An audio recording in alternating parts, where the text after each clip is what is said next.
Just want to give you an update. There's not been much change, as I told you would likely be the case. I think the two pressing questions that I've heard from most of you guys is, number one, his status as of 10 minutes ago is stable. I don't know that that will change. I can't say. That's something that will have to be addressed with his doctor or family. But he was listed in stable condition as of about 11:20. The other question that I've heard from several people is, was this an accident or was it intentional? And we're going to stick with the words that we gave you to begin with. This was a self-inflicted gunshot wound.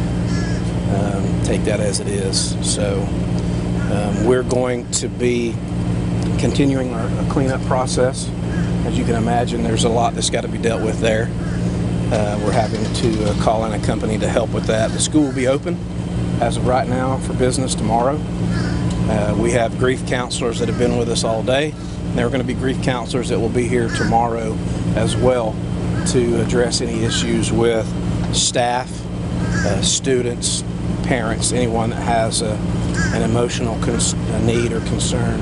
They're going to be in force. They're going to be here tomorrow, which is a pretty, their critical incident response team for the school system is a pretty large group of counselors and mental health professionals. So they will be here on hand tomorrow to deal with that. So I'll take any questions before we break for the day. Parents and students were saying the teacher's name is John. I am not confirming his name at this time. Why students were acting? We, believe it or not, this was kind of I would call it working on a moving car. This was happening as the kids were getting here, so we were not only having to attend to a crime scene, but also the students and the safety of the students. So all of them were directed as much as possible to the gymnasium area. I know at one point someone said we had as many as 1,100 kids in there. So that's what we were dealing with on that side of the school. The reason that was chosen as the reunification site is because they were already there. And parents know where this is at. It made it easy. This incident happened on the far side of the school. So we have, in the course of about 4 hours, gotten 1,100 kids picked up, and last I heard there were 4 kids left in the school. So was that a plan that had been set in place? We have practiced this in the past. We have tabletop drills and meetings quite often to deal with this type of bad situation. I love the fact that the superintendent, Karen Stroud, who's the PIO for the school system, the principal, our sheriff's department, our sheriff's administration, everybody comes together and knows what needs to be done to take care of those kids. And again, like I said earlier, we take a bad situation and make it as best as we can. And to get 1,100 kids organized and to their appropriate supervision, that to me just tells the working relationship between the sheriff's office and the school board. How was the shooting originally discovered? I will go into a little bit more in detail because I know there was a question that was asked about how that happened. The crime scene is more than just one area. He was discovered by a fellow staff member who was able, obviously, to see that there was a need for emergency services. And she directed another staff member to call 911 and have everybody en route. So that was, he was able to move from where he was at to another location where she was able to find him and get that. Can you confirm that the shooting actually happened outside? It did not. It did not happen. It happened. But based on 2 crime scenes, we think the shooting happened in one location and the body was found in the second location? Well, it's not a body. The teacher was located in another location away from where the original shooting took place. Yes, sir. Where was he? Did he shoot himself? I will not answer that. Was it more than one gunshot? I will not answer that. Did he walk to get help? I will not answer that. Did the staffer happen upon the teacher, and what is that staffer's position right now? The staff member did come upon him. and arranged the emergency services to be en route.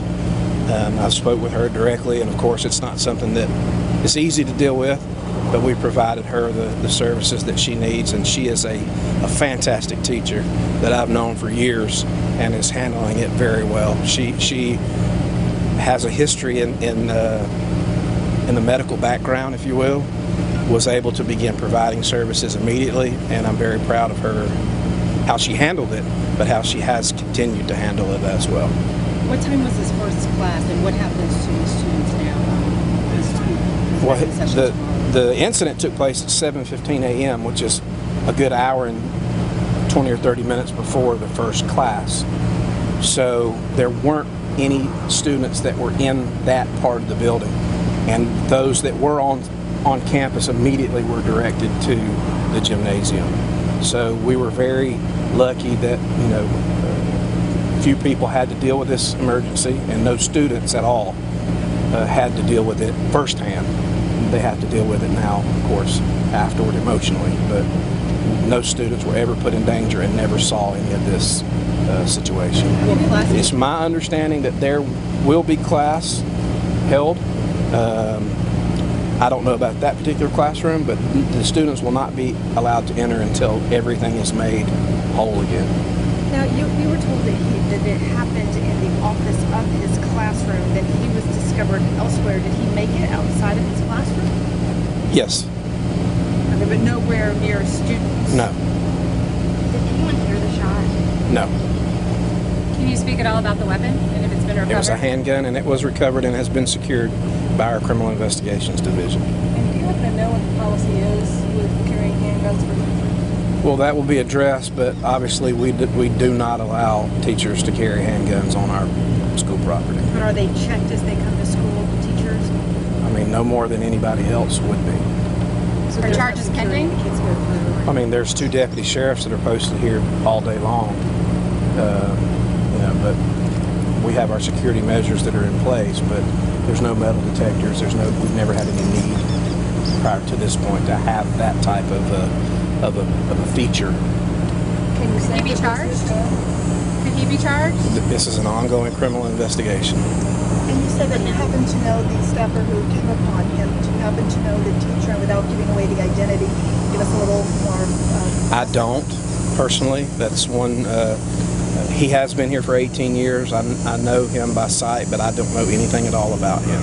Do you know what subject he taught? I do not know that. And you had mentioned earlier that his medical condition right now? It's stable. Is he in Douglas County, or are you able to say what hospital? I won't say where he's at. So you're still not saying whether this is an accident or a suicide attempt? This was a self-inflicted gunshot wound. Was there a note? I won't comment on that. Can you say if it's his weapon? I don't know, so I can't comment on that. Was there anyone with him at the time of the shooting? No. And even though none of the children, thankfully, were there at the time, can you give us a general sense of how they were coping with it over there, or what they were told? Well, they're told the same thing that you guys have been told. I hate to say that the way social media works with kids nowadays, they know quicker than you guys, and a lot of times quicker than we do.